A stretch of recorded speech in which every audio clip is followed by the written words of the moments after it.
do, right? Your parents told you, go to school, get good grades, you get a good corporate job, you are set, man. Yeah, set for life. Set for life. And then I realized, my family's going to grow up without me. And that really, really, really made me sad.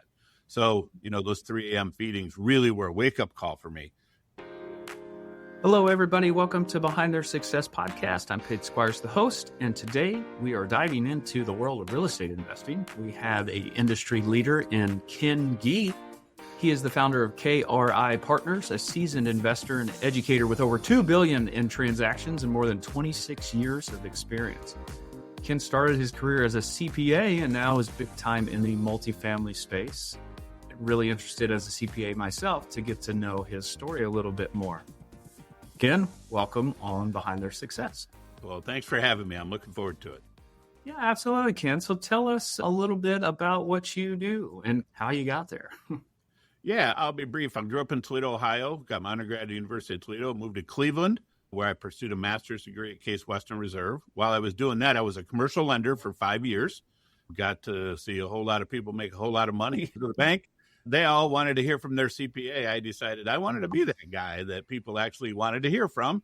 So that's why I went to school at Case to get my master's degree to go ahead and be a CPA. Then I went to work for Deloitte for 7 years on the tax side. So I did tons of, actually a little bit of compliance, but a lot of merger and acquisition equity work, due diligence. It was there that I realized that I needed to do something different because my family was young. My daughter had just been born. I used to do her 3 a.m. feeding because I worked 80 hours a week and my wife needed a break. So that was my time with my daughter at 3 a.m. And if you're a dad, that's pretty cool. Father-daughter time is cool, even if it is 3 a.m. And it was cool until I realized, wait a minute, this is not cool because I realized it's 3 a.m. and this is the best I can do. Like, this sucks because I thought I nailed it. I did everything I was supposed to do, right? Your parents told you, go to school, get good grades, you get a good corporate job, you are set, man. Yeah, set for life. Set for life. And then I realized, my family's going to grow up without me. And that really, really, really made me sad. So, those 3 a.m. feedings really were a wake-up call for me. I didn't expect that. I had already known a whole bunch of people at the bank who made a lot of money in multifamily. The practice that I was at Deloitte in Cleveland, it had a massive, massive real estate tax practice. I mean, household names, you would know. These people were filthy rich. I mean, just insane amount of money. And I'm like, all these people are making money, and I'm the one working like a dog. I got to go figure this thing out. I bought 3 buildings, little small ones, like 28, 24, 22 units in Cleveland. Sold them 3 years later, made $500,000, and was like beside myself. Like you can imagine, early 30s, $500,000 in the bank. Like that just seemed ridiculous to me, but it happened. So I hung around Deloitte for a little bit longer because, I just needed to make sure that's a CPA. Yeah. Still not quite sure yet. That's right. Yeah. How often does that happen? But it actually, I quit. I've done real estate since. Now we've done 20 deals. And I'm happy to report we've repeated that $500,000 like many times over. So, yeah, that's how I got here. Yeah, that's cool. I guess you'd credit the family as the motivator to kind of take that quote unquote risk, right? Can you speak to a little bit of that, of why that motivated you so much? Yeah. I mean, I just didn't want my family to grow up without me. There was a lot of things. So that was number one, right? That really bothered me because when you're a young father, I mean, hopefully you're always in love with your kids, but you're in love with your kids and you don't want to like, oh yeah, hi Dad, nice to see you again. You don't want that relationship. I wanted to go to their sports. I didn't know what sports. I hope they played sports, right? But as it turns out, my daughter played basketball. We got to travel the whole eastern half of the country. My son pitched, got to see all his games. I mean, it was really, really cool. So that was the issue. But it also worried me that you're a CPA. I don't know if you've been in a practicing firm, but you don't know when you walk in the door, is this going to be your last day? You make the wrong person angry. You don't even know you made them angry. And you're kind of counseled out. Now, Deloitte was a wonderful place and so on. They were very easy on people that they let go. But still, that just sucked, right? I just didn't want that. I didn't want someone else to be in charge of how much I made. I didn't want someone else to tell me when I had to work. One of the things that happened to me, this is a story I don't tell very often, and this was a partner. He's no longer at Deloitte, so I don't want to knock Deloitte here. But it was my anniversary, my wedding anniversary, and I got a call at like 5 o'clock, and the client said, hey, I need you to go to dinner tonight with me and a client. I said, well, it's my anniversary. I don't care. I need you to go to dinner tonight with my client. So I called my wife. I said, honey, we can't go to dinner tonight. She's like, what? Are you serious? I said, yeah, I have to go to dinner with this client. What even was more aggravating is I literally sat there at that meeting and did nothing except watch the guy get drunk. That was it, right? So, it's that kind of stuff, right? That is very rare at Deloitte. Deloitte's an awesome place to work. I don't want to knock it, but it's those kind of experiences. You're like, man, I don't want somebody controlling every last thing that I do. It's just not cool. Yeah, I think those are two great motivators in my world, I guess, in my journey too. Really, I would say doubling down on going in on the family, making some moves on the personal front myself, as a young father of 3 kids under 9 years old. So really trying to take advantage of the next 10, 15 years or whatever we have there. And then too, somebody telling me what to do. I just can't handle that. That's not my personality. And the fact is, like me as a boss, I lead a team and whatnot. I would absolutely never do that to one of my employees. Anything we're doing here is not near as important as something like that. I agree with you 100%. Now my kids are grown, right? They're now grown out of the house, and looking back, that was the right call. I mean, to have missed that part of the life that your kids are heading into. They still like you. They love you. They think you're cool. That'll go away for a little while, but it'll come back. You don't want to miss that time, right? You just don't. So good for you for making that move. So multifamily stuff, right? Multifamily real estate. That's a big world. I've dabbled in that world myself a little bit. When you look at multifamily, like investing, what's one of the biggest misconceptions or people miss that people that are just coming in looking at the space have wrong? Yeah, actually, there's a couple. Number one, they think that because they don't have any money, they can't do it. And number two, they don't really understand that it's a business, right? Your show's about entrepreneurs. Guess what? People that do what I do, we're entrepreneurs. I mean, we are running businesses. That business just happens to be multifamily. That part of it, I wish people would understand, because they think of multifamily, they think of a duplex. I mean, that's kind of small. It's really hard to treat that as a business. That's why I've never done a 1-to-4 family investment deal, because I couldn't figure out how to run it like a business. So as a result, people try to get into the space and they don't realize, oh, wait, I got employees, I got insurance, I got maintenance, I got every single problem any other employer has. No. I've got those problems. So that's the first thing. And the reason that's important is you learn how to run the business. Yeah. Think about this. You shouldn't buy a business that you have no idea how to run. What's even worse is if you try to do it with someone else's money. No. That's even worse. So that's the other thing, right? The thing about not needing money. Everybody, oh, that's a scam. There's no down payment. No, it's not a scam, right? What happens is, we've done several $100 million in multifamily deals. And when I started, I didn't have the money. I didn't have any money. I had to figure out how to get started. I borrowed my half of the down payment. My in-laws went in on the other half with me. So I really didn't have any money. And I kind of slowly built that up to the point where I felt comfortable saying to somebody like you, hey, give me $100,000, put it into my deal, and so on and so forth, right? So you can solve that problem. Most people view that problem as so monumental, it shuts them down right away. They just can't imagine, because they think they have to go to some no down payment. That's not how it works, right? Most people do real estate in partners, and it's for a lot of reasons, but the least of which is it's a capital intensive business. Yeah. It just is. It takes money, right? And so what happens is usually there's somebody that, and that's how I started early on. I was the guy willing to do all the work. I didn't have a lot of money. Right? Yeah, you do a little sweat equity, right, or whatever you had to do. And the wealthy guy said, you know what? I don't want to do the work. Yeah, it's like, I got plenty of money, but no time. So let's do this. That's right. No, and that's how it happens. Yeah. For most people, they just can't. Sometimes if you're not entrepreneurial, you're not going to be able to put that together in your mind. But those are the two things really that people don't realize about multifamily. Yeah, and it's true. I talk to clients and different people all the time, and clients are talking about doing multifamily stuff, and I counsel them, this is big boy stuff, not anything to be messing around. But you're right. And at the same time, I have clients that are looking for multifamily deals. And I'm like, hey, man, you find the right deal. The money's not that hard to find. I promise you. Like, if you know what you're doing. Yeah, if you know what you're doing. But if you find a crazy enough deal, like the capital will, they'll come find you. I promise. It will, as long as you know what you're doing. So what's happened, 4 or 5 years ago, you had a heartbeat, you could make money in real estate. And people went into deals they shouldn't have. The deals are a little tight, aren't they? Now they're a little tighter. But what happened is investors now have realized, oh, wait a minute, maybe you can lose money in this business. Mm-hmm. So now they're vetting people like they should have in the beginning, right? But hey, I'm not going to give you $100,000 if you don't really convince me that you know how to run the business. Oh, yeah, 100%. Yeah, and it's all an operator game at that point. I see a lot of pitch decks and a lot of people and stuff. It's really like you're betting on the operator and their track record because, the real estate deal is they're generally all structured more or less the same. There are caveats, and don't get me wrong, but like generally it's the same types of returns and whatnot. They're all kind of structured the same. So it's really like, hey, I'm betting on a certain horse or operator is kind of my view from. Agreed. Yeah, you're always betting on the jockey. You just are. So we've now matured to the point where we raise what's called a blind pool fund.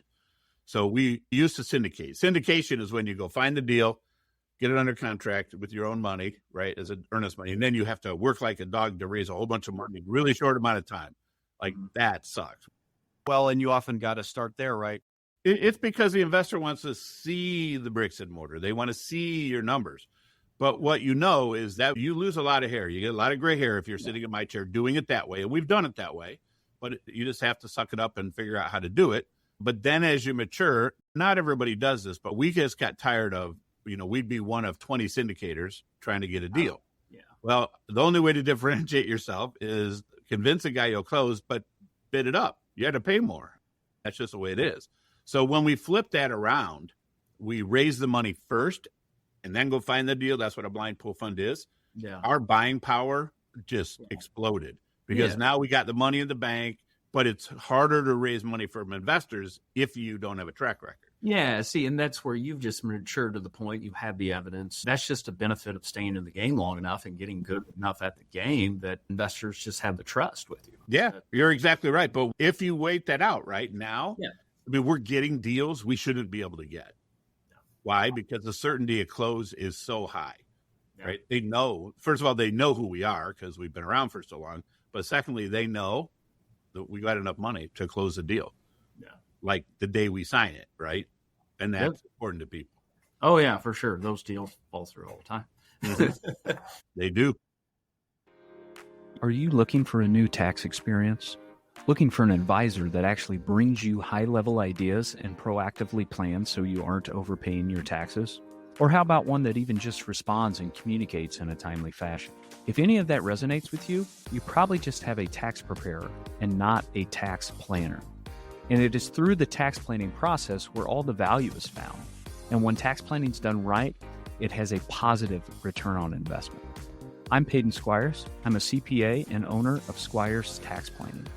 We work alongside entrepreneurs and high-income earners, helping them pay the least amount of income taxes, both legally and ethically. We have saved our clients hundreds of thousands of dollars through specific strategies, and we guarantee we can find multiple tax strategies that your current tax preparer hasn't told you about. If that interests you, head over to squirestaxplanning.com. There you can take our free assessment to see how likely it is that you are overpaying on your income taxes. From there, you can also book a free tax discovery call with our team to see what it would look like to have us working for you. Ken, you're really passionate about educating others in the real estate space. Give us some big mistakes or common mistakes or what have you that, say, people trying to get in this space are making, or really that is stopping them from getting what they want. Yeah, well, the biggest mistakes they make, I talked about it a little bit already, but if you're going to get into this business and sit in my chair, you got to do the work. You got to really understand the business. It's only fair if you're going to ask somebody else for money. And so many times there's a lot of people out there that kind of convince people that you don't need to know all the details. Just scratch the surface. You'll be good. And those people tend to not do as well. So I think that is a huge mistake because what happens, one, it gets harder to raise money because people sniff it out that you really don't know the details. Two, if you do get the deal done, you're not going to be as successful as you wish you could have been. And third thing is most people stop themselves. So they're like, whoa, this is, a $5 million deal, right? Then they're going to put $1 million or $2 million down, right? They're going to raise that money, and it scares them. Mm-hmm. Why? Because they know they don't know the details. And most people, they have a good moral compass, and they just don't want to lose money, and they don't want to lose their friends and family money. So they stop themselves. So that's why I got so passionate about education, because it's massively changed my life. Yeah. And I want that for other people. And if they dive in, what happens is we start with the numbers in our program. You've got to learn how to underwrite multifamily. It's completely different than anything else. Once you understand the numbers, you watch people's confidence go through the roof, because they now know, oh no, that broker can't take advantage of me. I know what the thing is worth. I'm not going to pay more. And suddenly you see their conviction going way up, right? Yeah. So the people that do the work, you could just see it. Yeah. And then they go attack deals with confidence. And when an investor asks them a question, they know. John Maxwell has a quote that always stick with me. He says, let me get this right. People want to do what you do, but they don't want to do what you did. Oh, yeah. Right? And I always tell people, let's flip that around. If you do what I did, you will probably be able to do what I do. Yeah, right? 100%. It is 100% about that. That's, John Maxwell is famous for his little quirky quotes like that. But it is so true, because all people see is that successful person. They don't see all the grinding that they did over the years to get to that. It's even worse now, because now you just get the highlight reels on online, right? On YouTube. That's right. Yeah, TikTok and YouTube. You're not wrong. I think it's the Marines, they're saying is like everybody wants to go to heaven, but nobody wants to die. So to get to heaven, like you got to. You do got to die. Yeah. It's like to get whatever you're after, you got to die to something. You got to do the work, right? Like, and that's true in every area. Like you can probably bluff your way kind of through one of the multifamily deals, but at some point you're going to have a crisis because you don't know your stuff. And like, don't you dare, like anybody, take someone else's money without doing the work. Like that is such a huge responsibility. I've never done that, and like try to fundraise or whatever, because I know that's such a huge responsibility that I'm like, I don't know that I want that until I have enough evidence and proof that I can take care of that properly. Yeah. You lose your own money. You can yell at yourself all you want. Yeah. And I just got to answer to me and my wife. That's right. Yeah. Right. That's exactly right. That's exactly. Yeah. I'm much more risky with my own money than I ever would be with someone else's. But if you do the work, if you do take the time to learn, I always tell people that the chances of success are so much higher. I mean, this is a multifamily. Like, I don't see it going away anytime soon.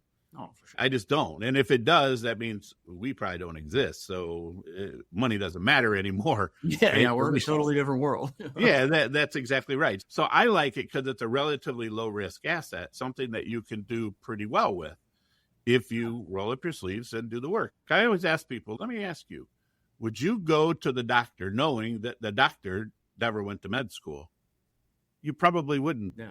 You probably wouldn't, right? Would you go to a CPA who doesn't know anything about accounting? You probably wouldn't do that. I know that sounds ridiculous, but I watch people try to do it every day. And that's literally what drew us into the education side, right? This isn't about the money for us. It's about people making mistakes. It's about people not learning the business, bringing investors in, and then losing their money. Because what are those? It actually hurts us too. Yeah. They're overpaying for assets. They're creating bubbles, and they're not, I don't know, quote unquote, rational actors, whatever you want to call them. But yeah, I mean, they're well intended, right? Yeah. They're not no malfeasance, but it's called FOMO. You know what that is? Oh yeah. So that's what happens to people. They're well intended, but they get FOMO. FOMO is.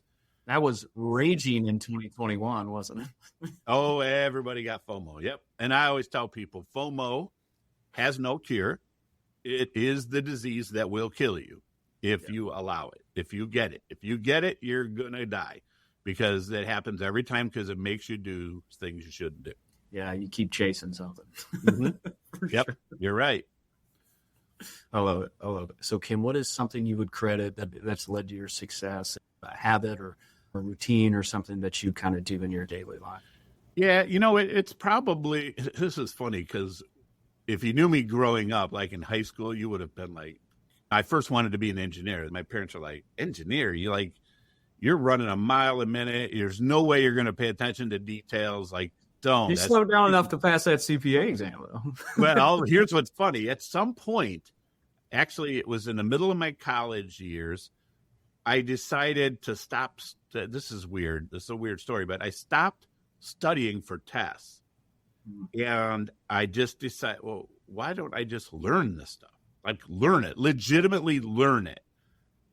From that moment on, I never crammed for a test ever after that. Got really good grades. And I realized this is about the details. It's about the details. And every single thing I do, I just dive into the details. I need to understand the why, right? If you tell me 1 and 1 is 2, okay, that's fine. I can memorize that. But why? If I understand why, that's a pretty basic example, but anything, right? And the reason that matters is now I'm in talking to an investor, a lender, or somebody, right? Well, let me tell you why we do this. Mm-hmm. As soon as you can do that, you now understand, which gives you ability to now pivot. Like when something like COVID hits or high interest rates or inflation, all this stuff that the world throws at you because you're in business, you got to figure out how to deal with them. And if you understand all these whys, it puts you in such a better position to make better decisions. At least that's what I think. Yeah. And I'm a big believer here in the real estate world. You got to plan for the worst case scenario and have options. You know what I mean? And conservatively underwrite, in my opinion, because the people can go boom with this stuff if they're doing silly stuff and don't know what they're doing. Yeah.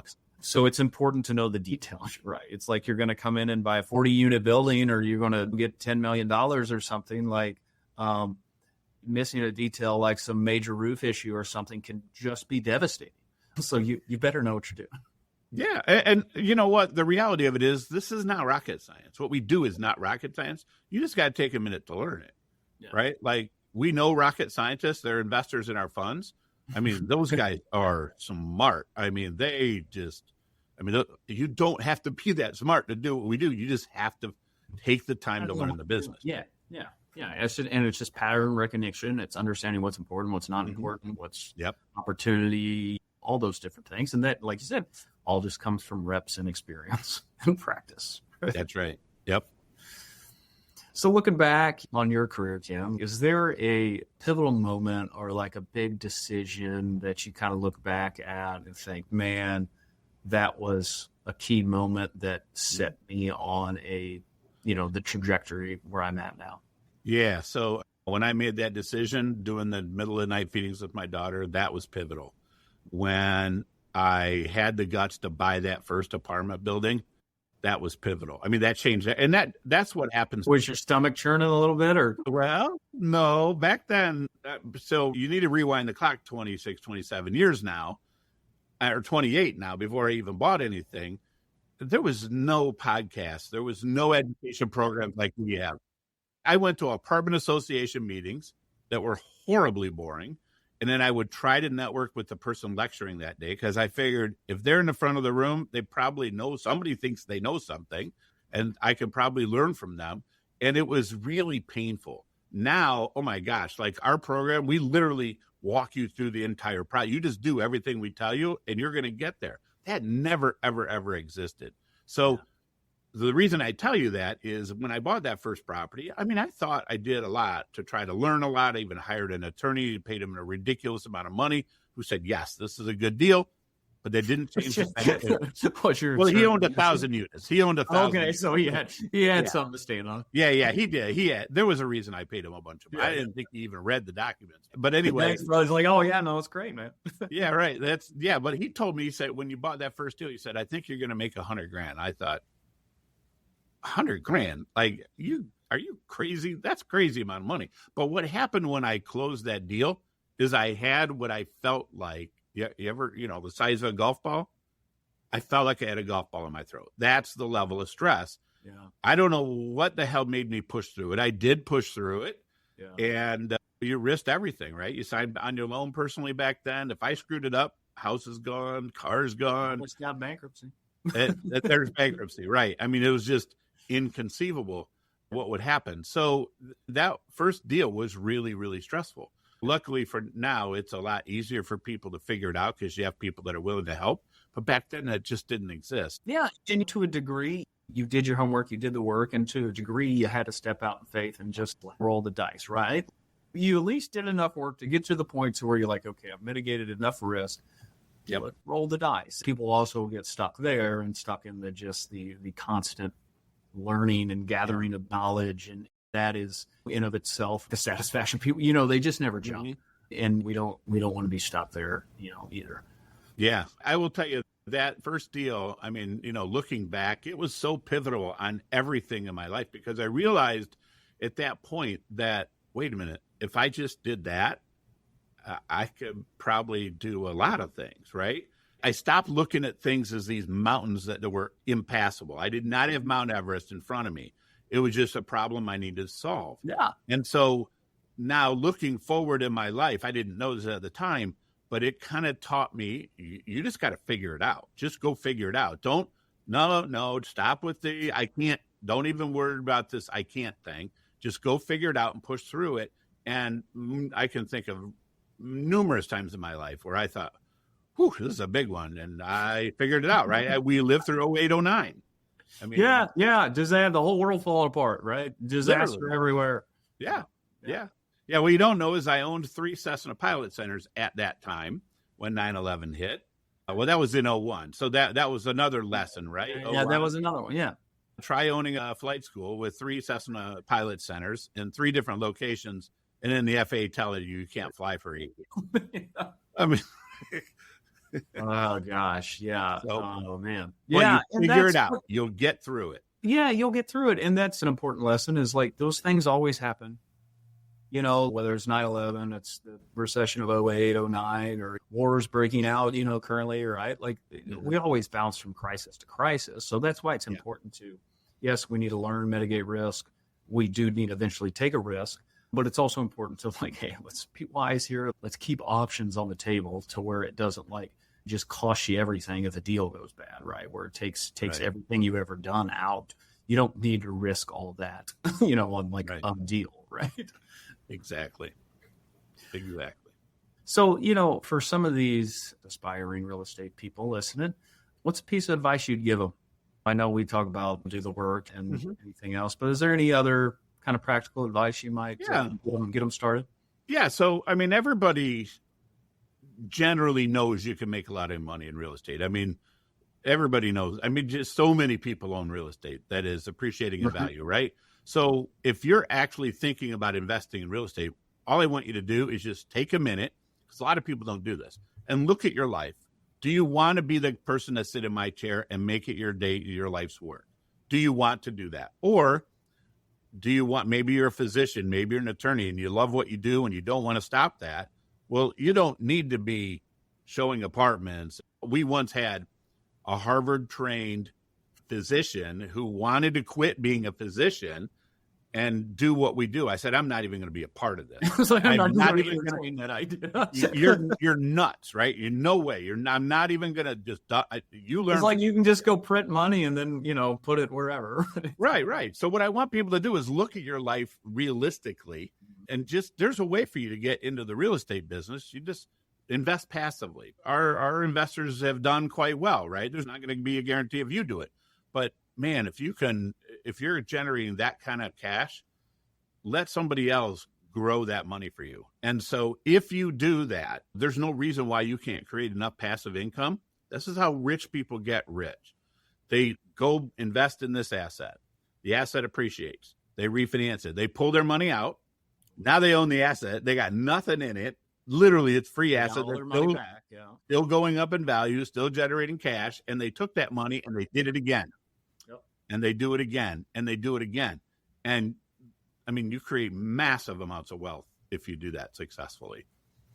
Yeah. And that's, there's passive income, all those types of things. And you're right. But like, if you're sitting in Ken's chair, like operating like that, don't dare mistake this as passive income. No, it's not. No. You were, like you said, you're operating a business. I've seen large multifamily operations. I mean, there's full-blown employees there running the place, right? We've got about 45 of them. Yep. Yeah. So don't think you're coming in and just I just collect rent checks. That can't be too no, you have very real problems.